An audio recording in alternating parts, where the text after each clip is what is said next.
Hey there everybody, welcome to Take 10, the daily art challenge show where I take 10 minutes and draw something for myself, despite anything else that's happening.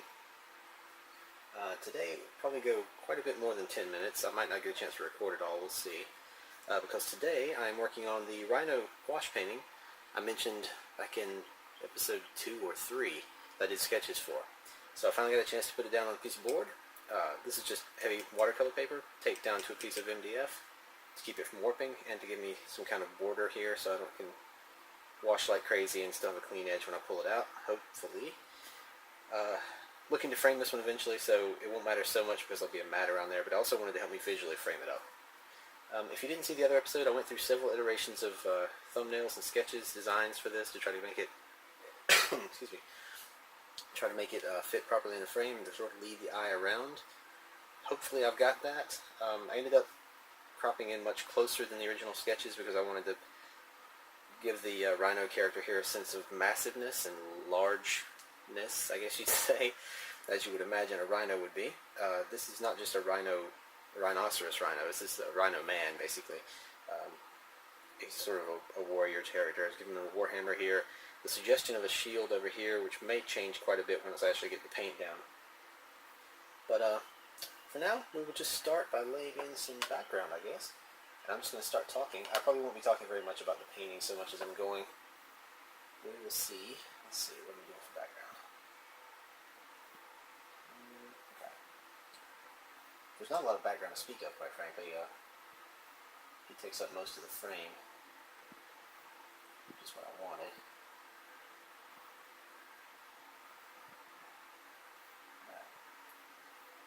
Now this gouache is extremely pigment dense, which is one of the points of gouache, I guess. So it's going to be very vibrant with just a tiny bit of paint mixed with water. And I'm doing a wash in the background, so it'll be more like watercolor back here.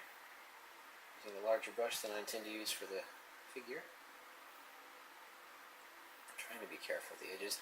I haven't actually painted in a while, traditionally. So my hand is not as steady as I would hope. Luckily, gouache is a very forgiving medium, unlike watercolor, because you can reactivate it later. It's almost like oil in that respect, because you can go back into it later. With oil, you can add some more linseed oil. If it's not completely cured, you can throw linseed oil in there and reactivate it a bit, work on it some more. Some. This is much more versatile than that as far as reactivation goes. The only real problem is it's summertime here in Australia. Happy New Year. It is incredibly hot today, so I've got a fan running in here. And gouache dries fast as it is. With the fan going, it's going to dry even faster. So my chances to actually blend this are going to be pretty minimal. That's alright, because I'm using a technique called tiling, eventually, where you sort of paint almost like a mosaic. You paint flat blocks of color, sort of almost in an opaque fashion, and you use the water blending capability of the medium to sort of blend them together. Or you can leave them too. You can leave it blocky like that if you want. Gouache has the quality of going on kind of like acrylic when it's solid, if it's really thick. It will go on very acrylic-like and dry, in this case, almost instantaneously. This wash has tons of water in it and it's already drying on me. I'm using really small quantities too because, like I said, pigments are incredibly dense in gouache compared to watercolor. It's one of the reasons they're so expensive compared to watercolor. It's not as bad as quality oils. I'm using relatively cheap gouache. I don't know what difference that'll make in quality. I haven't actually used any other brand of gouache before. I'm assuming there's probably some difference. I'm hoping with the with the blending I can go back in and smooth out details that I screwed up the first time. There'll be a lot of that. Here's something I wanted to try too. A lot of this is exploration for me. I haven't done much with gouache, so it's fun to kind of test this out. I've got some gray up here. It's pretty much dried on the palette. I'm going to add some water to this gray. Drop that in on top of the blue, see if I can get them to blend. So we'll mute that blue down a little bit. It's not bad. It's coming out a little streakier than I'd hoped.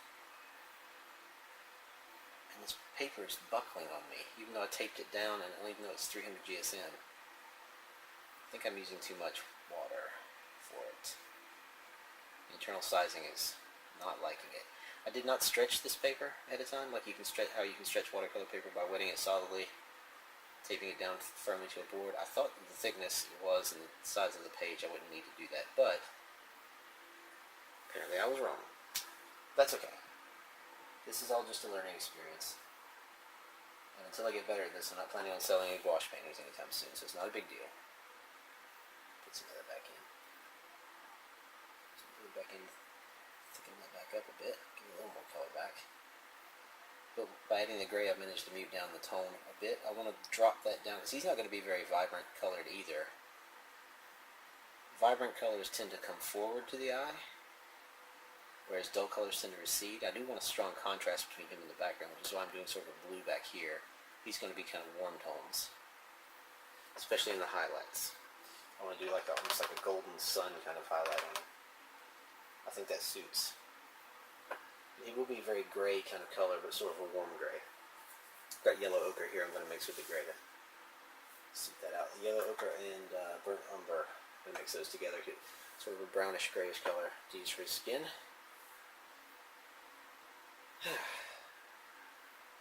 That's pretty much dry. Let's see, I was going to do Artist of Today, Inspirational Artist of the Day for today. If this is your first time on the Take10 show, every day I pick an artist who inspires me, and I sort of give them a little shout out, maybe expose some new people to their work. Yesterday it was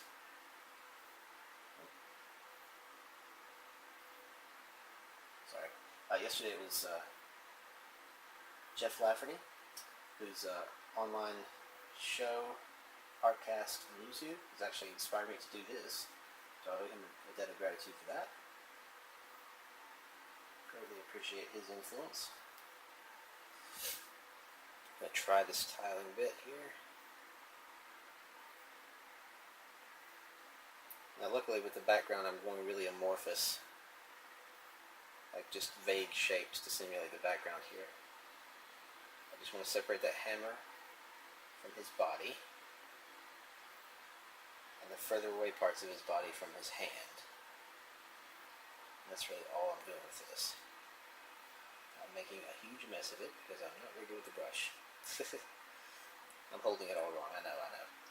But no, yesterday was Jeff Lafferty, because of his YouTube channel and the things he's done. Today, I think we will continue with YouTube inspirational artists, and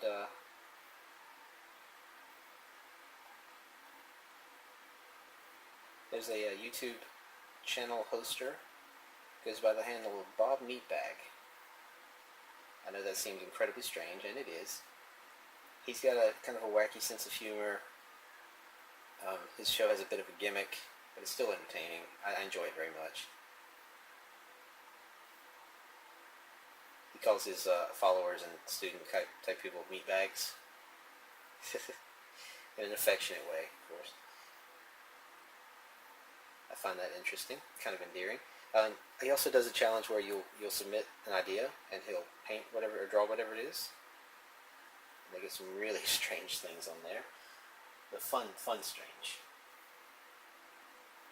Things like, what was it? One time there was the challenge was to draw pirates tattooing a map on a monkey's butt. I thought that was kind of interesting. And he pulled it off. It looked really good. His cartooning skills are really good. He's got really good control of anatomy as far as exaggerated cartoon anatomy goes.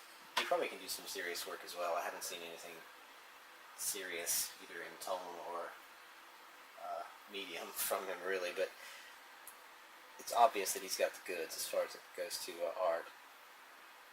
And I find it entertaining. Hell, half of this stuff is entertaining. If you can't stay entertained, then you're not going to keep working, and if you can't keep working, you're not going to get any better, so it helps to be entertained. And YouTube is a great source for learning stuff and just for company while you're working on stuff. Hopefully somebody's watching this right now and drawing or painting. I'd like to think that I was helping somebody out by providing some background noise, however mundane and ridiculous it might be.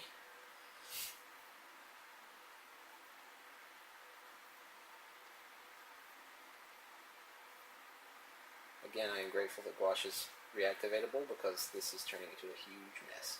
Were this watercolor, I would already be irrecoverably damaged here. There'd be no coming back from mistakes like this.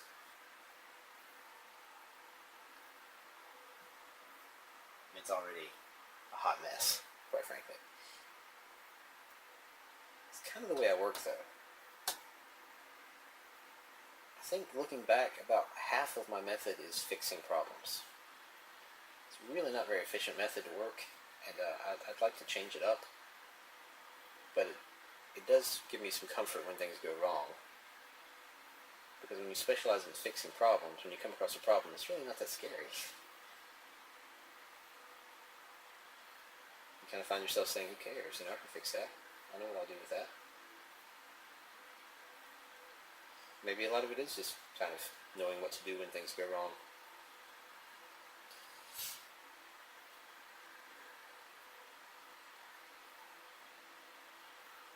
A lot of it's practice too. I did do a few test strokes on a piece of paper with a brush just to get a feel for it. I'm using quite a large brush for this. I think this is a 7. A bit bigger than I was expecting to use, but this is just to lay in the background shapes mostly.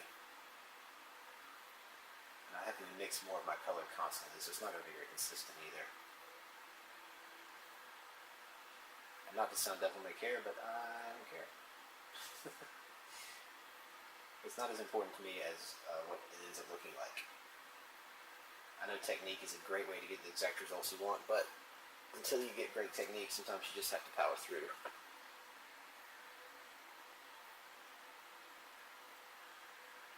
Work with what you got. Don't worry so much about making things perfect the first pass through, because like a lot of things, this is iterative. You have to sort of go through stages to get this.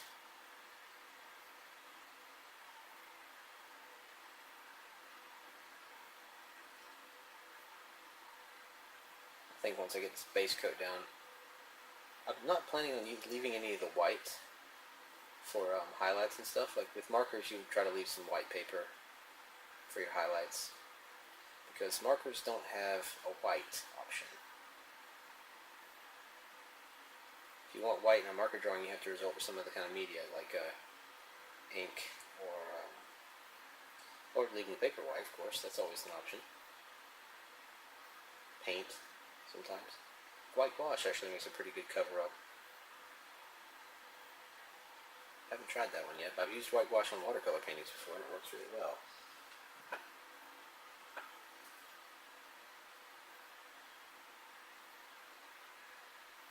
The vague plan here is darker base, lighter up top. Because eventually there's going to be highlights on this, and I want the light to be mostly from here. So highlights here, here, here, here, here, here, all through the horn, the eye. Focal points there in the horn, basically. Whereas this will be mostly shadowed. And then tiling, I should be building shapes with these shadows like this. It's just a little bit thick now. It dries on the brush too. Bobmeatbag also hangs out with online with a guy named Sycra, who's also helpful, learning how to paint especially. If you're into digital painting and want to learn some stuff about that, he can help you out. Bobmeatbag is really good at, his stuff's not so much like step A, step B instructional, as it is, watch me do this, and you can see how I do this, kind of thing. At least that's what I got out of it. And I find that's useful, that's very useful.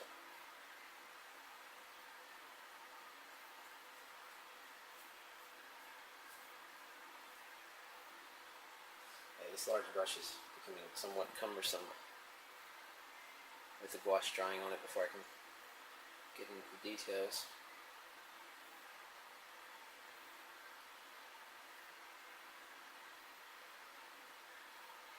It's funny, I'm trying to get into traditional painting, and I started sketching on my phone last night with this app that I already had and had never really used until someone recommended it online.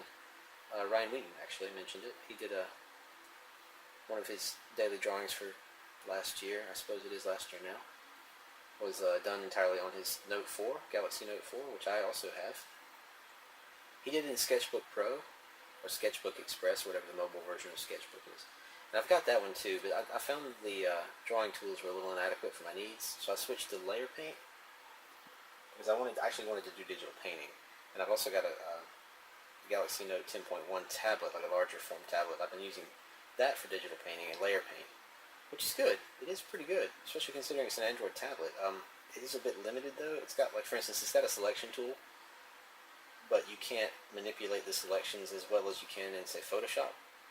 You can select items, you can move them, resize them. You can't really rotate them, which is a problem, because when you're trying to fix a drawing through that kind of means you want to, you're going to want to rotate. Usually it's heads or whatever. You want some kind of appendage. It's either the wrong size, the wrong angle. You want to rotate it. But there are ways around it. It's just kind of cumbersome. So anyway, I decided to try out this other software that I already had installed. I just never tried it. It was Artflow. And that one actually apparently is designed for digital painting straight out of the box, much like layer paint. Haven't tried the selection tools yet. I've just done sort of a straight one layer, sort of like a chalk drawing kind of thing. And I like it. I do like it. I did have to buy the upgrade because I wanted to do some more. I wanted to do several layers later on, and I wanted to do multiple levels of undo. But it was relatively cheap, even for the Australian app market. I tell you, man, everything is expensive in Australia. Jesus, even the apps that, like, go to the Apple App Store, and we have to pay twice as much as U.S. residents do. I don't understand. I guess apparently it's more expensive to ship data here too. I don't get that at all. Being facetious, it should never be more expensive to ship data. It's just miserable. I think it's just because they have something they call the Australia tax. If retailers know you're in certain places in the world, they automatically increase their shipping costs because they know it's far off and that they pretty much can. There's actually a subculture here of people who, not exactly hackers, but people who have dedicated themselves to not paying extra for shipping or online purchases and things. They use virtual private networks and all kinds of little hacker tricks and things to make their computer seem like it's somewhere other than Australia, so they can buy things, digital products at least, without having to pay that markup. And I think it's smart. I don't see any problem with that. I think if the retailers are going to try to cheat us like that, we should be able to take steps, you know? But I don't like to get political, and that's not what this stuff is about. It's just me complaining about costs.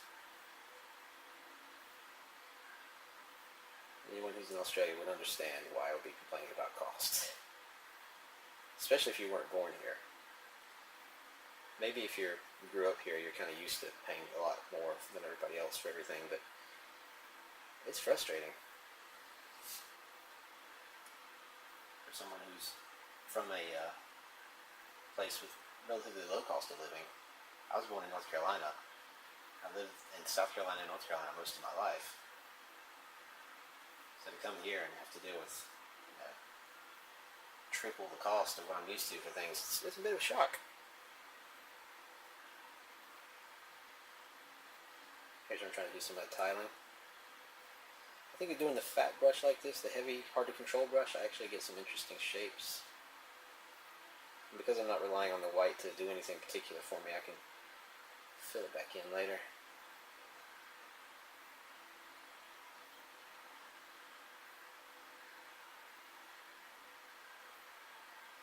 This thing's practically dry all over already.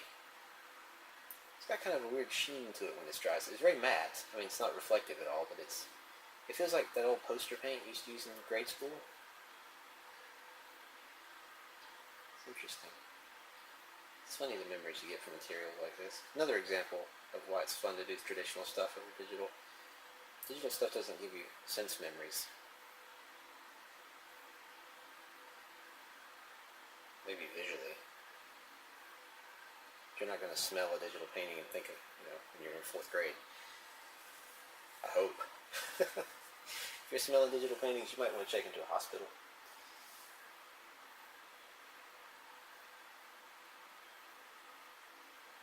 Okay, mixing up some more gray here. The thing about the gouache drying on the palette like this is I have to mix water back into it to reactivate it, and then it ends up being too thin, and you have to. I can mix like a brush worth at a time of certain colors, and after that I'm kind of stuck with it.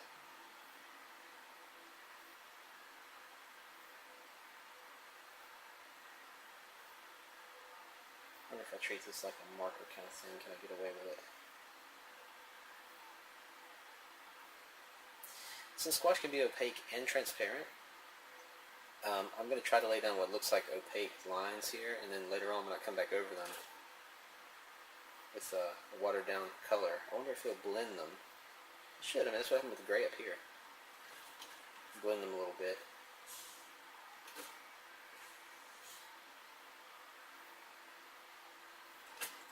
And lighter to darker. I'm not sure how subtle the camera is if we'll pick this up, but as the gouache dries on the brush, it gets lighter and lighter as it comes off.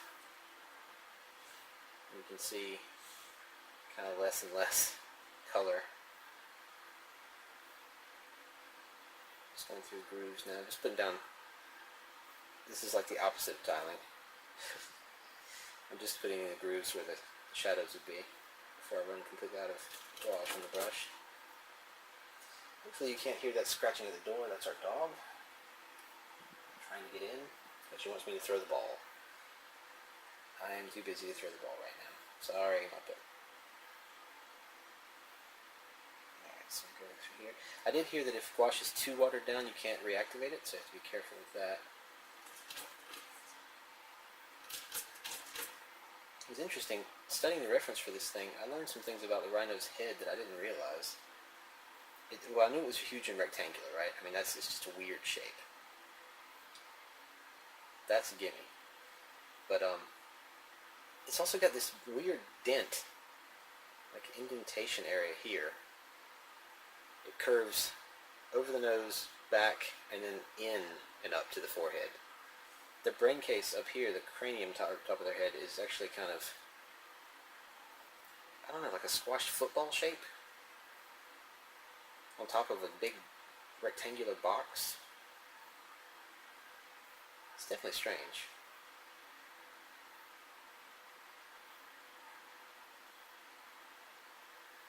I'm sort of treating this like the way I do ink wash paintings. I'm going to do the broad strokes with the fatter brush and then move in with the thinner brush. Hopefully.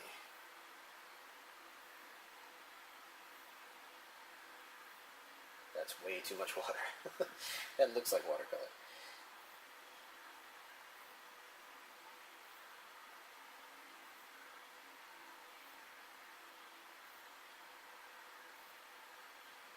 I said I was not going to leave any white paper, but if you notice I go over with the wash and it still keeps that highlight.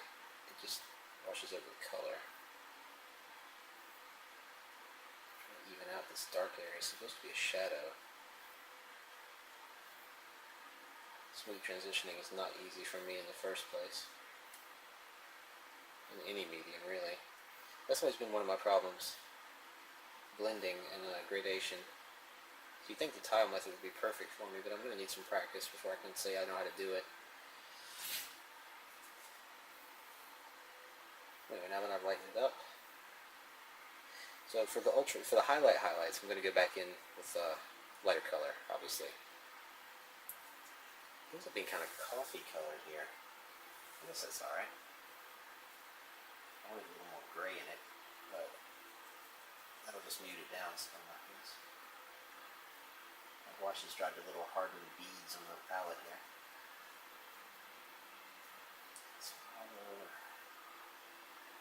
So I know my camera setup's not the best for this because I'm sort of covering a lot of the drawing with my hand as I paint. Unfortunately, the way my table in the room is set up, this is the only place I can put it right now. I'll have to find some better solution later on. I'm going to try to start experimenting with some new camera setups and things. once I switch from this show to the regular, just the standard painting show or drawing show, the once every couple days or something like that, 2 or 3 times a week, I think was the plan. So once I'm doing that, I'll have more time to set up things beforehand. I won't be rushed to try to do a drawing every day like this. Okay, speaking of which, I'm almost certain I'm totally out of my 10-minute time now. Of course, I'm going to keep going on this. I'll leave it recording. It only records in 30-minute bursts, so there'll be interruptions, but I will stop talking now as I continue to paint. But before I go, I will wish you all thanks, and I really appreciate the comments and the likes and things I've been getting. I like that. Hopefully you guys are having success in your projects and things are going well for you. I would encourage you to try new stuff. If you like painting, definitely give gouache a try. It's pretty cool. It's a lot of fun. My advice for gouache is you're just starting out though, start small. Work very small, because gouache is not good at big coverage. It's a bit expensive. Hard to master, but it's also flexible and fun, so try it out, give it a try.